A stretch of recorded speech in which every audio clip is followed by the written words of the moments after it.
Uma boa noite a todos. Que a paz do Senhor ela esteja sempre em nossos corações, né?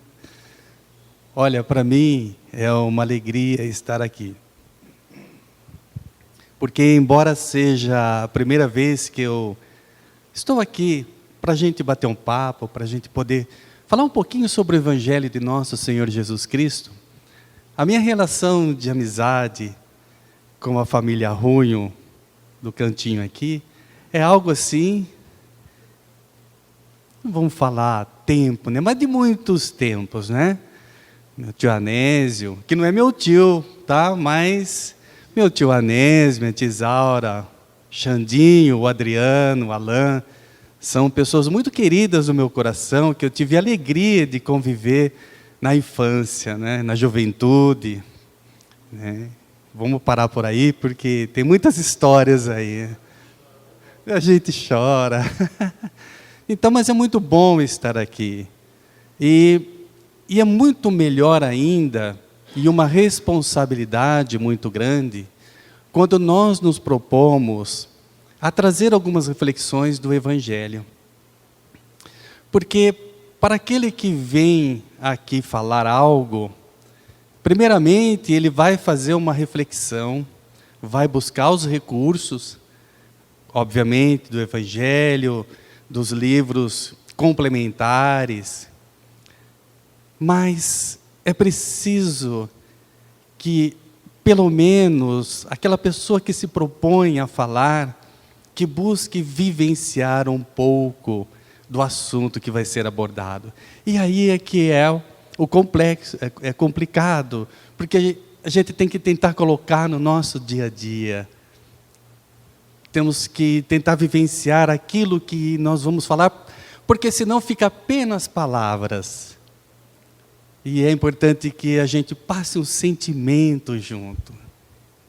Então nós vamos tentar nessa noite, nessa vivência que tivemos, nesse período em que nós fizemos as reflexões do tema que será abordado, nós vamos tentar passar um pouquinho de emoção, de reflexão. Porque a mensagem de Jesus, ela é para ser sentida e para ser vivida. Para que tenhamos uma noção. Na época de Jesus, quando ele esteve presente fisicamente conosco, porque espiritualmente ele nunca nos deixou e nunca nos deixará.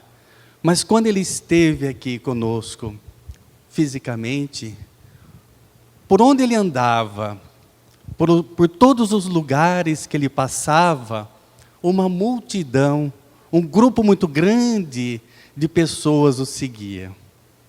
E que nós podemos fazer uma pequena divisão desse grupo, para entendermos onde é que nós estamos dentro desse contexto. Então, o primeiro grupo que seguia Jesus, por onde ele andava, além dos discípulos, nós podemos chamar de multidão. A multidão que seguia Jesus era uma multidão, era um grupo de pessoas que queriam apenas se beneficiar. Queriam um milagre, queriam uma palavra. E essa multidão ela não era silenciosa, porque eram pessoas marginalizadas, abandonadas, velhos, órfãos, mulheres. Então essa multidão que chegava perto de Jesus, só queria se beneficiar dele. Aí existia um outro grupo, um pouco menor. E esse grupo um pouco menor era um grupo que, ao chegar perto de Jesus, ouvia a mensagem do Cristo, achava tudo muito bonito, as palavras, o conforto que ele fazia, achava tudo perfeito. Só que ao saírem de perto do Cristo, nada buscavam fazer para si, para se melhorar. E existia um grupo menor ainda, um grupo mais reduzido, 500, depois 72, depois 12, depois ficou 11, depois voltou a 12 de novo, que era o grupo dos discípulos. E o grupo dos discípulos eram aquelas pessoas que ouviam o que Jesus dizia, que entrava pelos ouvidos e chegava até o coração. E essas pessoas tentavam colocar em prática, mesmo com todas as dificuldades, mesmo com todas as aflições, tentavam colocar em prática os ensinamentos de Jesus. Então nós precisamos perguntar para nós mesmos, para o nosso íntimo, de qual grupo eu quero participar? Será que eu quero participar da multidão que só quer receber de Jesus, que só quer benefícios para si? Será que eu sou aquela pessoa que eu acho lindo, vou à casa espírita, ou à igreja católica, ou ao templo budista, seja qual denominação religiosa for, que acha lindo as palavras que são ditas, mas que, ao sair da casa, nada as faz mudar, ou pensar, ou refletir? Ou será que nós desejamos, do fundo do nosso coração, que o Cristo faça parte das nossas vidas? E aí nós vamos buscando essa mudança, porque o tema de hoje que nós escolhemos para a reflexão vem de encontro a essa necessidade, ou esse desejo nosso. Então nós precisamos refletir, precisamos pensar o que é que nós queremos da nossa vida. E o trecho que nós trazemos para a reflexão na noite de hoje, ele não é exatamente o que está escrito no Evangelho segundo o Espiritismo. Olha a pretensão minha, né? Querer mudar Kardec. Não, nada disso. Mas trazer um outro olhar, não é? Porque aquele que Kardec já trouxe é perfeito. Aqui, Kardec e os Espíritos, né, nas instruções dos Espíritos, é perfeito. Mas nós gostaríamos de dar um outro enfoque, que ele está embasado no Evangelho segundo o Espiritismo, lá no capítulo 2, meu reino não é deste mundo. E também está em João, no capítulo 18, nos versículos de 33 a 38. E nós trouxemos, vocês me permitam fazer a leitura do trecho, porque senão corre o risco de a gente perder alguma palavra. E todas as palavras do Evangelho, elas têm um significado muito grande, têm uma importância muito grande. Gente, naquela época, o papiro era caro. Não era que nem um pacote de chamequinho, não é? Que a gente paga quanto hoje? Sei lá, não sei, 20, 30, mais ou menos isso. Não é? Então, o papiro, a tinta para escrever, era tudo muito caro. Então não podia se perder palavras, não podia se escrever palavras sem sentido e sem significado. Então tudo que está escrito no Evangelho, que foi escrito em grego, depois foi traduzido por outras línguas, merece de nós uma análise muito profunda. E nós trouxemos então, deste capítulo, nós decidimos trazer aqui para a leitura a tradução do Haroldo Dutra. Por quê? Porque o Haroldo Dutra, ele traduziu diretamente do grego. Então não houve mudanças de uma língua para outra. Os evangelhos foram escritos em grego, não é? Que era o inglês da época. Então o Haroldo trouxe a tradução diretamente do grego para que não se perdesse a essência dos ensinamentos.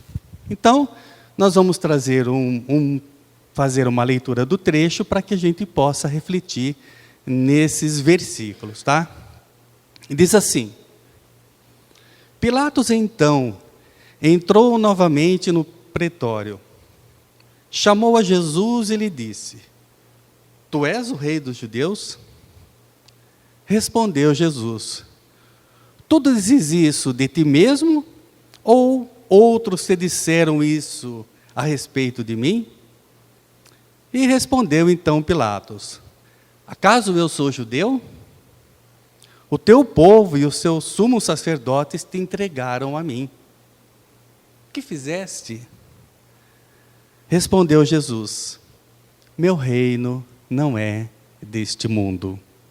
Se o meu reino fosse deste mundo, os meus servidores teriam combatido para que eu não fosse entregue aos judeus. Preste atenção. Agora, porém, o meu reino não é daqui. Disse-lhe então Pilatos: sendo assim, tu és rei?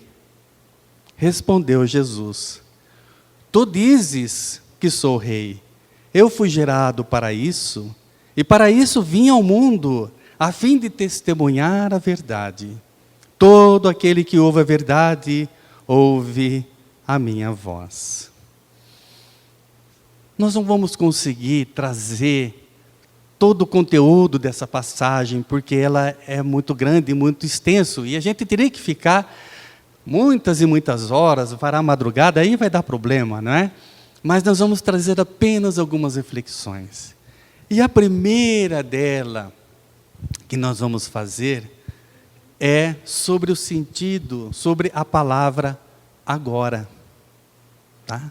Porque quando Jesus disse que o reino dele não era deste mundo, e depois ele diz: agora, porém, o meu reino não é daqui. Então, quando Jesus diz assim, agora, porém, ele não está fechando as portas. Ele estava dizendo que naquele momento, ainda o reino de Deus não era o mundo conhecido. Mas ele jamais fecha as portas. Ele não está dizendo nunca, nunca o reino de Deus. Ele está dizendo, agora o meu reino não é daqui. É uma situação de momento. Então ele deixa as portas abertas, por quê? Porque ele sabia que no futuro, o reino que ele veio trazer, não o reino dele, mas porque Jesus, ele é a vontade de Deus, ele é o profundo conhecedor, por isso que ele sempre dizia, eu e meu Pai somos um, mas não no sentido de dizer que ele era Deus, mas porque ele sabia e sabe a vontade de Deus. A sintonia de Jesus com Deus é tão grande, por isso que ele diz, eu e meu Pai somos um, porque ele conhecia perfeitamente os desejos, a vontade de Deus a nosso respeito. Mas então Jesus não fecha a porta para o reino de Deus. Ele está dizendo, olha, agora meu reino não é daqui, mas no futuro pode ser.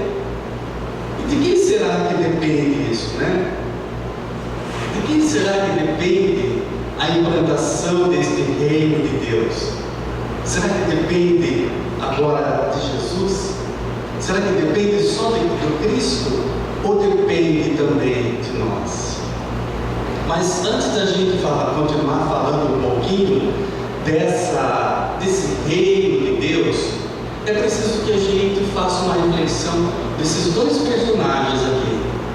Um é Pilatos, o outro é Jesus.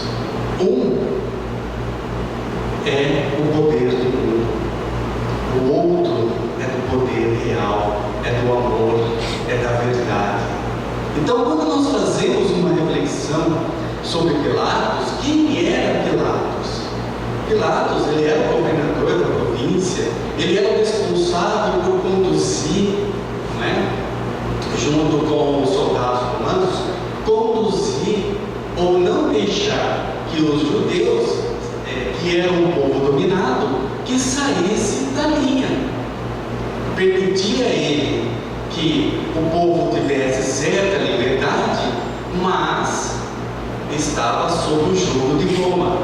Então, todas as vezes que os judeus saíam um pouco da linha ou ia contra os interesses de Roma, existia a punição.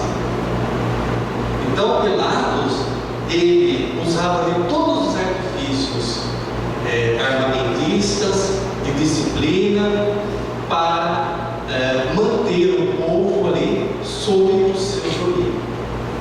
Ele tinha um poder transitório. E ali diante dele estava outra figura, que é justamente Jesus, que estava amarrado, com as mãos amarradas, amarradas ali, estava sendo interrogado por Pilatos, mas que representava a verdade. Não a verdade do mundo, mas a verdade espiritual. Então, quem era o prisioneiro?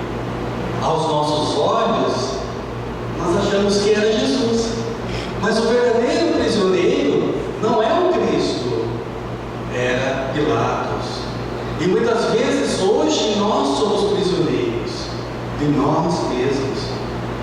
Porque se Pilatos ali, naquele momento, ele tinha nas mãos a condição de ceder ao mundo ou ceder à verdade.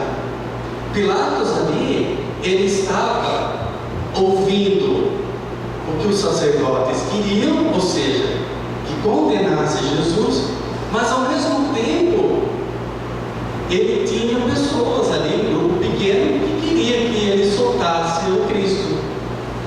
Então ele tinha que decidir ali.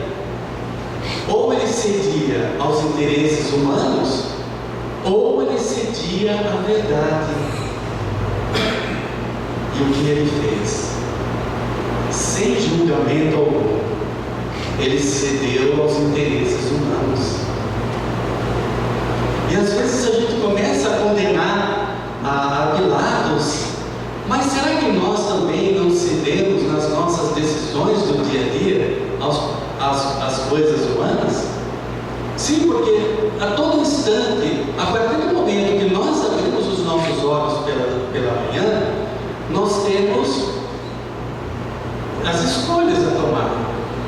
Nós podemos, por exemplo, acordar pela manhã e tomar a decisão de ficar de cara amarrada, de cara fechada, não conversar com ninguém. Se alguém vem falar bom dia pra gente, a gente fala, só se for para você.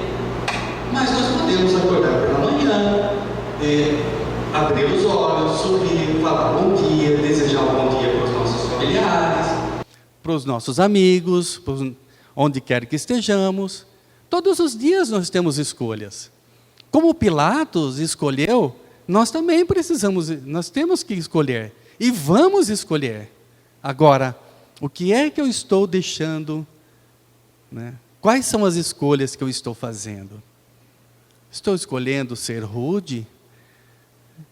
Estou preferindo as coisas do mundo? Estou dando vazão? Estou buscando apenas as coisas materiais do nosso mundo? Porque não que isso não seja importante, viu, gente?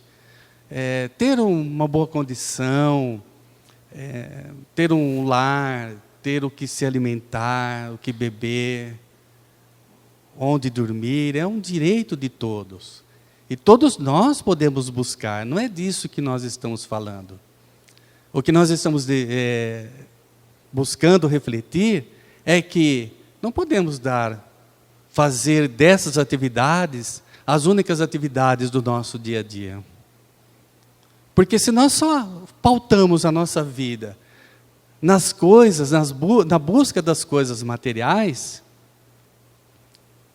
é muito complicado. Porque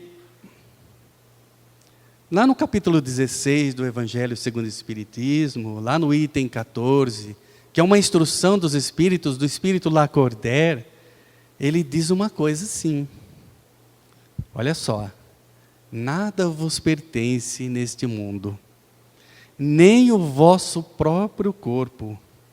A morte vem e dele vos despojas, como de todos os bens materiais. Portanto, sois depositários e não proprietários. Disso não vos enganeis. Então, quando a gente pauta a nossa vida, tá, em buscar apenas a satisfação das coisas materiais, das coisas deste mundo, achando que nós somos proprietários disso, daquilo, nós estamos nos enganando. Porque, como disse o nosso irmão, a morte vem e dele vos despojas. Portanto, sois depositários e não proprietários. O quanto que a gente se engana, achando que nós temos isso, temos aquilo, e nós não temos nada, nem o nosso próprio corpo. não é? Então nós precisamos refletir. Nós não estamos falando em abandonar tudo e sair peregrinando por aí. Não, não é isso. Não é disso que nós estamos falando. Nós estamos falando para não esquecermos da vida espiritual, que é a nossa verdadeira vida. Que é para onde nós retornaremos, de onde viemos e para onde retornaremos. Então, é necessário que façamos esta reflexão.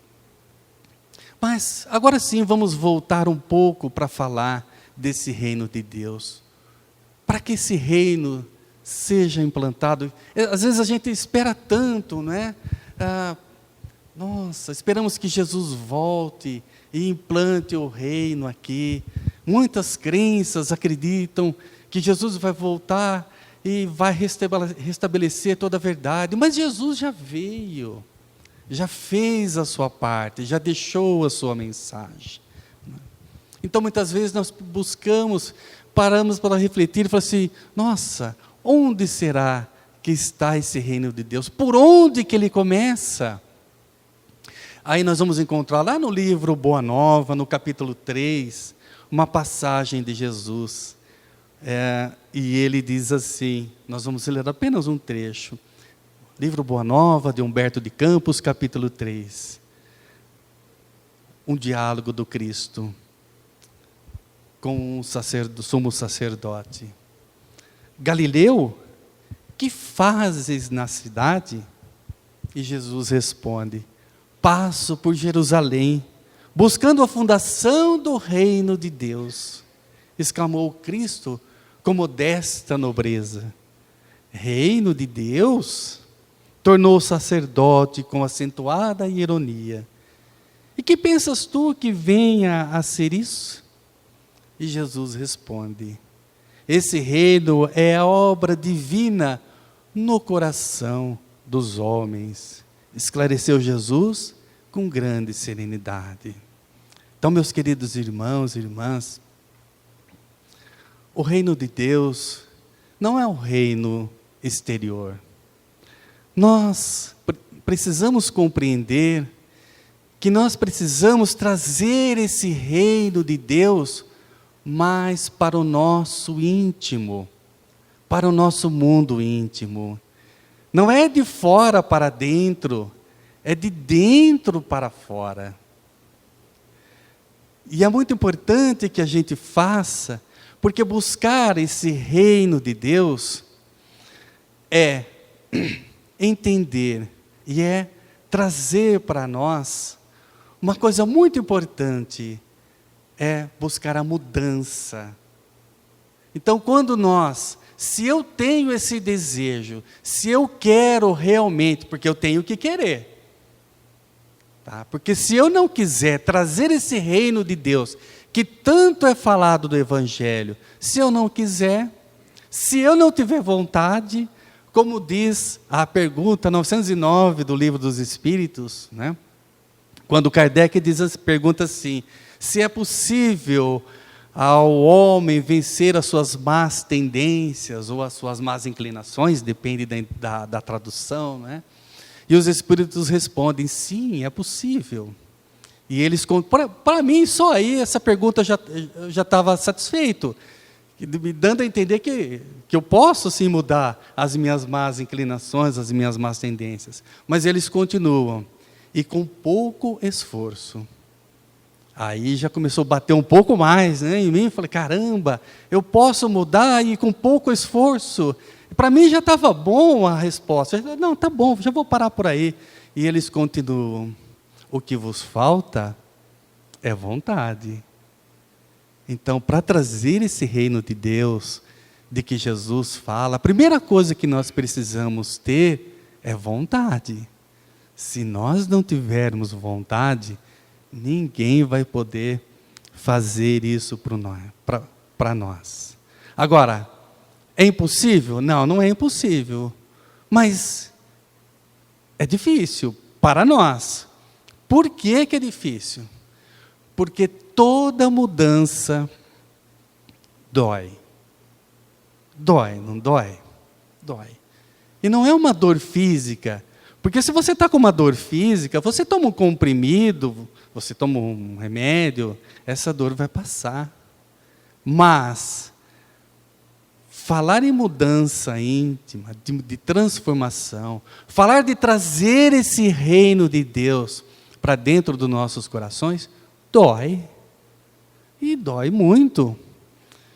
Por quê? Porque exige que a gente saia da nossa zona de conforto. A mudança com Jesus, a mudança, ela exige de nós um esforço. E vai doer. Porque tem um capítulo que Jesus diz assim: amai-vos uns aos outros, como eu vos amei. Não é? E a gente fica pensando, como assim amar o outro? Às vezes eu não consigo nem me amar. Aí alguém deve estar pensando, ei Paulo, mas você está falando besteira, claro que eu me amo. Ah é? Se ama? Tá bom. Vamos fazer uma reflexão em si. O que eu penso no meu dia a dia? Quais são os pensamentos que eu guardo dentro de mim? Quais são as palavras que eu pronuncio? Quais são os atos que eu pratico no meu dia a dia? Porque tudo isso, essas realizações, elas dizem muito se eu realmente me amo ou não. Porque dependendo daquilo que eu faço, dependendo daquilo que eu penso, olha eu assustando todo mundo aqui, dependendo daquilo que eu penso, dependendo daquilo que eu falo, dependendo dos atos que eu pratico no meu dia a dia, eu não me amo. Mas não me amo mesmo. Então eu preciso que eu cuide dos meus pensamentos. É claro que a gente vai escorregar. É claro, porque nós estamos falando de seres imperfeitos que nós ainda somos. Mas o esforço, a tentativa, o erro, a queda, o se levantar, o continuar, isso que é importante. Então, a primeira coisa é, olha, se eu não consigo me amar, como é que eu vou amar o meu próximo? E quando Jesus diz para nós assim, amar, ouvistes ou aprendestes que foi dito, odiareis o vosso próximo, odiareis os vossos inimigos e amareis o vosso próximo. Eu, porém, vos digo, amai os vossos inimigos, orai por aqueles que vos perseguem e vos caluniam, para serem chamados de filhos de Deus. Agora complicou, não é? Agora complicou. Se eu não consigo nem me amar, como é que eu vou amar o meu inimigo? Como é que eu vou conseguir amar o meu aquela pessoa que eu não tenho afinidade? Como eu vou fazer isso? Enquanto no diálogo de Pedro, né? Tem o famoso diálogo de Pedro. O Pedro era muito interessante, muito engraçado, né? O Pedro tinha um coração muito grande. Era um homem rude, pescador, pouco letrado, impulsivo. Quem de nós não é impulsivo? Quem de nós não fala? E depois que fala, não devia ter falado. Perdi a oportunidade, né? Pedro era assim. Pedro, muitas vezes, foi repreendido por Jesus. Muitas, não foi uma só, não. Mas tinha um coração tão grande, que se fosse eu, a primeira vez que Jesus pudesse me repreender, ele falou assim: eu vou embora, não volto mais. O cara só me escolheu, era isso. E Jesus chamava a atenção de Pedro. Mas porque Jesus confiava nele, sabia do seu potencial, como sabe do nosso potencial espiritual. Conhece cada um de nós intimamente. Conhece a cada um de nós, a cada sentimento, a cada pensamento. Então Pedro certa vez estava conversando, estava ouvindo Jesus. Em determinado momento, ele com um grupo reduzido ali, perguntou: Senhor, Quantas vezes eu devo perdoar o meu irmão quando ele tiver pecado contra mim? Será até 7 vezes? Jesus balançou, deve ter balançado a cabeça. Pedro, eu não vos digo até 7 vezes, mas 70 vezes 7 vezes. Eu sei que tem alguém aqui agora que está fazendo a conta de multiplicação, hein? Quantas vezes, ou 7 vezes 7, 490, não é? Não é isso que Jesus quis dizer, claro, porque os números tinham uma conotação diferente do que nós damos para eles agora, tá? Mas Jesus estava falando da importância do perdão, o quanto é importante perdoar. E às vezes nós achamos, acreditamos, que o perdão, o maior beneficiado do perdão é sempre o outro. É o outro que está sendo beneficiado. Se eu perdoar ele, quem está sendo beneficiado é ele. Não, é claro que ele está sendo beneficiado, mas o maior beneficiado do perdão somos nós. Então, quando Jesus falou do perdão, era muito além de algo religioso, de algo filosófico. Não. Quando Jesus falou, nos convidou ao perdão do próximo, ele estava falando de algo muito mais profundo. Quando nós temos uma mágoa, um ressentimento, ou trazemos alguma coisa dentro de nós contra alguém, né? Como a gente se sente mal? E aí o Cristo vai lá e se reconcilia com o teu próximo. Aí a gente vai, conversa com o outro, pede desculpas. E o que a gente fala? Nossa, teria um peso da resposta, teria um peso do carro. Quando eu me reconcilio com o outro, eu tenho um peso. A gente costuma dizer, eu tenho um peso das minhas costas, mas não é um peso físico, é um peso emocional. E eu vou carregando por muito tempo. Aí vem as doenças, né? As doenças chamadas doenças psicossomáticas, que são aquelas que são reflexos dos nossos sentimentos que ainda não trabalhamos, que ainda não perdoamos, e que uma hora ou outra acaba se refletindo no nosso corpo físico.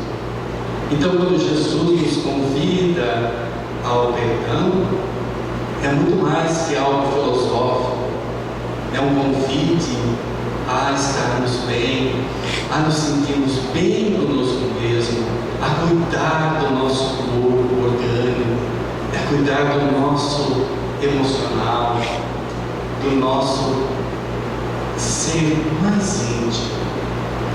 E quando Ele nos convidou a buscar a paz, Ele disse assim: eu vos deixo a paz, eu vos dou a minha paz, não a paz do mundo, mas a paz que só eu posso oferecer. Gente, quando Jesus trouxe essa frase da paz, às vezes a gente confunde o que é paz. Nós acreditamos, às vezes, que a paz é a ausência de conflito. E não é. A paz é um sentimento íntimo, porque dificuldades, aflições, problemas, nós vivemos ainda num mundo de provas e expiações. Então é natural que nós tenhamos dificuldades, que nós tenhamos aflições. Quem não as tem? Desafio alguém aqui, se quiser podemos conversar depois. Desafio alguém aqui a dizer que não tem nenhuma aflição, que não tem nenhum problema emocional, que não tem uma tristeza aqui, que não tem uma dor ali. Todos nós temos. Todos nós ainda, nesse processo de evolução do espírito, no nosso processo de evolução espiritual, ainda é natural termos aflições. Mas a paz que Jesus nos convida é a paz íntima, em que seremos sim, teremos várias aflições, teremos vários problemas, mas que essa paz não será perturbada. Por mais que as dificuldades por mais dificuldades, por mais problemas que tenhamos na vida, se temos essa paz que só Jesus, através do seu Evangelho, pode nos trazer, não nos abalaremos. Sentiremos sim, porque ainda nosso espírito está em aprendizado, mas não nos deixaremos abater, porque teremos a paz de nosso Senhor Jesus Cristo. E o que falar do amor, né? Como eu já disse, do amai-vos uns aos outros. Ah, Paulo, mas essa palavra amor é tão complicada, é tão difícil. Como? Olha, como definir o amor? Paulo já dizia, né? A letra mata, porque nós não conseguimos traduzir em palavras o sentimento. Nós tentamos. Então, como definir o amor? Talvez não tenhamos aí uma definição exata, mas se eu ainda não consigo ser amoroso 24 horas por dia, eu posso ter pequenas atitudes de amor no meu dia a dia. Isso eu posso. Como dissemos no início, respeitar o outro, se calar, para que não haja uma contenda maior, entender que o outro pode ter uma opinião diferente da minha, e que nem sempre eu estou com a verdade.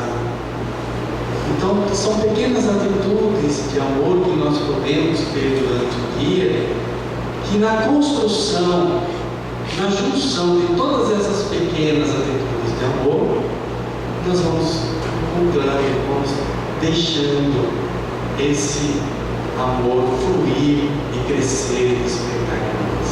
Difícil, gente? Esforço. É necessário que tenhamos vontade. É necessário que tenhamos vontade. E uma vontade firme, né? Então nós voltamos, nós já vamos encerrar, mas nós voltamos à pergunta que fizemos lá no início. De qual grupo eu quero participar?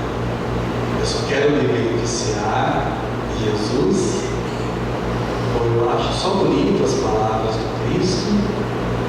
Ou eu realmente quero trazer esse reino de Deus, como os discípulos fizeram, de trazer esse reino para dentro de si? Ele disse: o que eu quero? Quais são os meus desejos? Quais são os meus sentimentos?